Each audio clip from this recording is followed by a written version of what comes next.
Hey Vsauce fans, I've been forgetting to do this thing.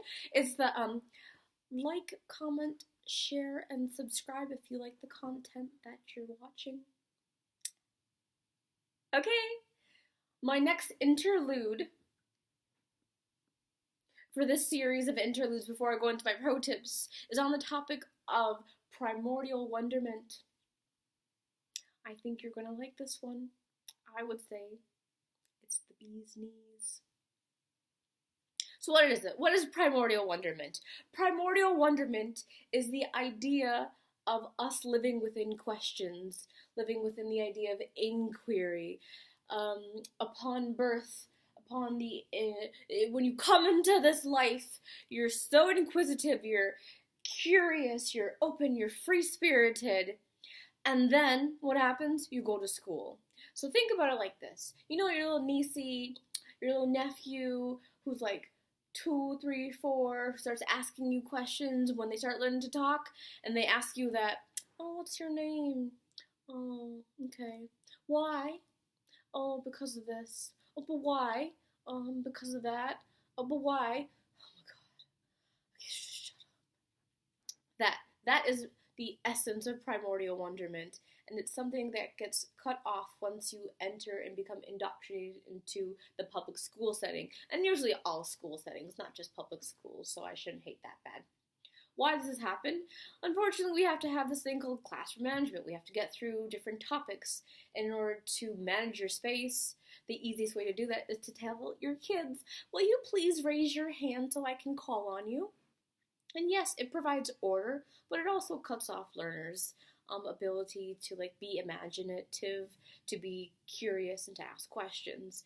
Because one, they're either shamed for speaking out of turn, or two, they forget their questions, and then that kind of stifles them and puts them back in terms of their ability to learn and grow and to flourish.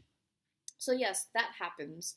The reason why I bring this up and why Primordial Wonderment is very imperative to knowing how to work with students is because that desire for us to be curious, to be inquisitive, is never ceases. You're still always wondering why. And as an adult, the way to think about that is loosely through the idea of transparency. So when things go wrong, people always say but where's the transparency? We want to know the why.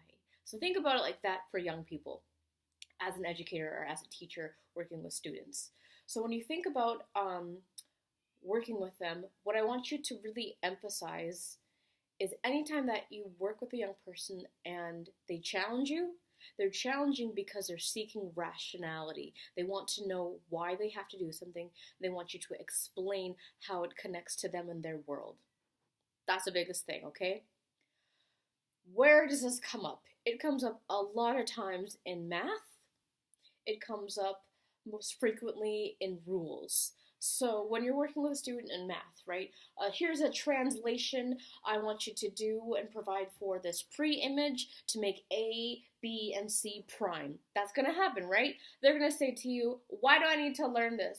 I don't get it. Tell me why this is this way and it's not this way. You better be ready to come with an answer, or they're just going to come back at you with fight and flight. So good luck with that. Honestly, it's possible to overcome it. I challenge you. I know you can do it. I'm proud of the abilities that you have and that you can research and figure it out on your own. It sucks though, because with math, it'll always give you these problems that don't make sense to real life, and so it's just what do I do? I don't know. Trust yourself. I trust you. You can figure it out.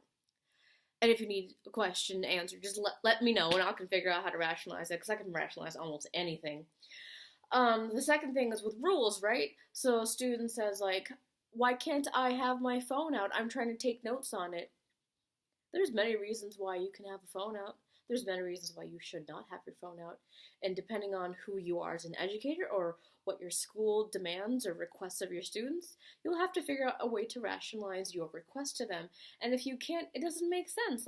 Why would you tell me to do something and not know why you're telling me to do something? That tells me that you don't know what you're doing too.